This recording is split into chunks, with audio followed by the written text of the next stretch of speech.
मेरठ के गांव में 2 दिन पहले बाबा साहब भीमराव अंबेडकर की मूर्ति को कुछ अराजक तत्वों ने क्षतिग्रस्त कर दिया। उस मूर्ति को पुलिस ने वहां पर रिप्लेस करवाया और वहां जो कानून व्यवस्था की स्थिति थी वो संभाली। अब बीजेपी के एक नेता हैं हसीन यासीन, जो मेरे साथ बैठे हुए हैं। उनका कहना है कि वो जो काम जिसने भी किया वो बहुत बुरा काम था और जो भी व्यक्ति उस आरोपी के हाथ काट कर लाएगा उसको 11 लाख रुपए का इनाम दिया जाएगा। हसीन यासीन जी, आपसे ये जानना चाहते हैं कि जो मूर्ति टूटी उसकी वजह से आप इतना ज़्यादा आहत क्यों हैं? देखिए, मैं बाबा साहब का बहुत ज़्यादा सम्मान करता हूँ और बाबा साहब जो हैं एक वर्ग के नहीं, वो सभी के लिए हैं और आप भी उनका सम्मान करते हैं। बिल्कुल। चाहे हमारे देश के प्रधानमंत्री हो, हमारे मुख्यमंत्री हो, राष्ट्रपति हो, यहाँ तक कि अमेरिका तक में भी उनकी मूर्ति लगी हुई है, तो सभी उनका सम्मान करते हैं।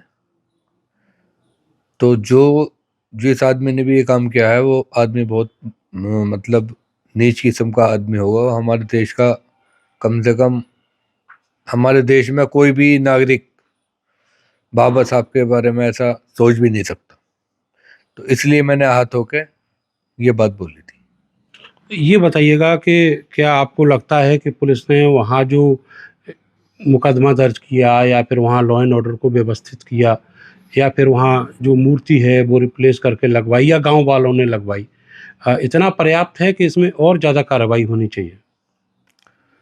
जी बिल्कुल, पुलिस को कड़ा से कड़ा एक्शन लेना चाहिए, क्योंकि देखो पहले सरकार यहाँ पे और होती थी। अब माननीय मुख्यमंत्री योगी आदित्यनाथ के नेतृत्व में यहाँ पे सरकार चल रही है पिछली 2 बार से।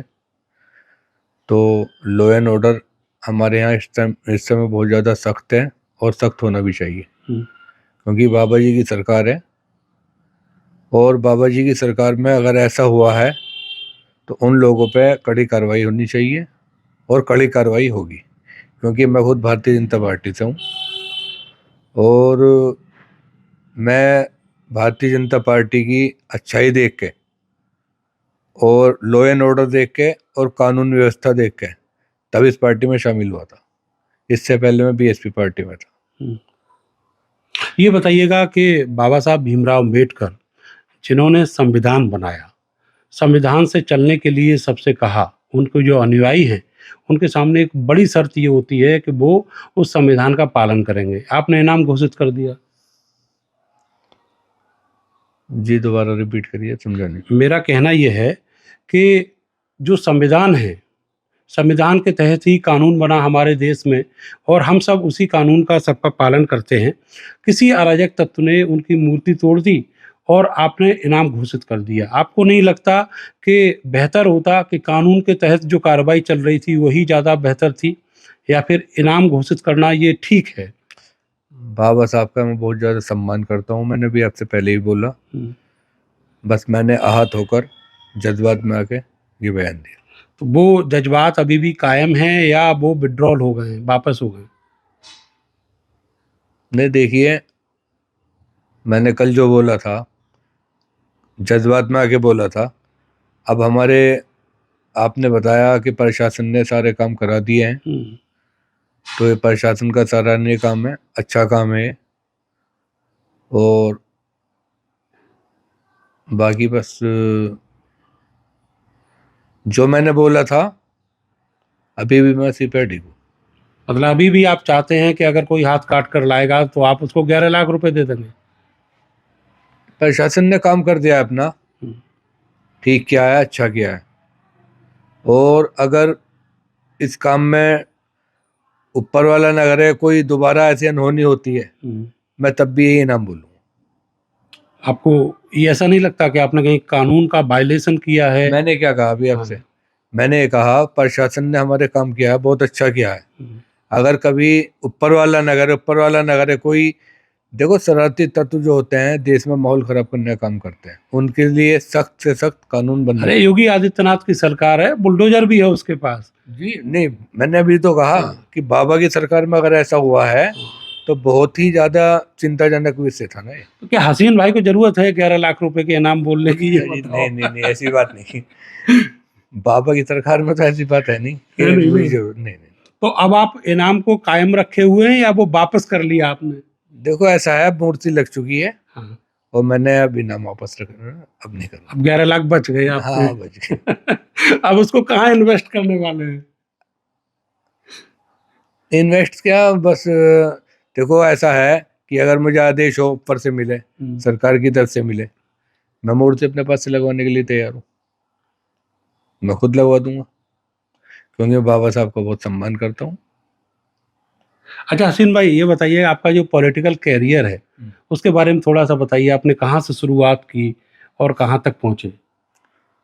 मैंने 2012 में बीएसपी ज्वाइन की थी और बीएसपी पार्टी में मैं 2 या 3 बार जिला उपाध्यक्ष भी रहा हूँ और एक बार मेरा मेरठ शहर से 2017 में टिकट लगभग पक्का हो चुका था।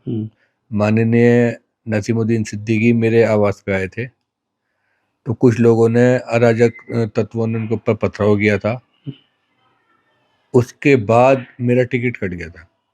फिर उसके बाद मेरी राजनीति में बीएसपी में ही चलती रही, मतलब उसके बाद से लगभग ये जो मेयर का लास्ट वाला चुनाव हुआ, इसमें मेरा टिकट हो रहा था, बिल्कुल फाइनल था, लगभग पक्का हो चुका था।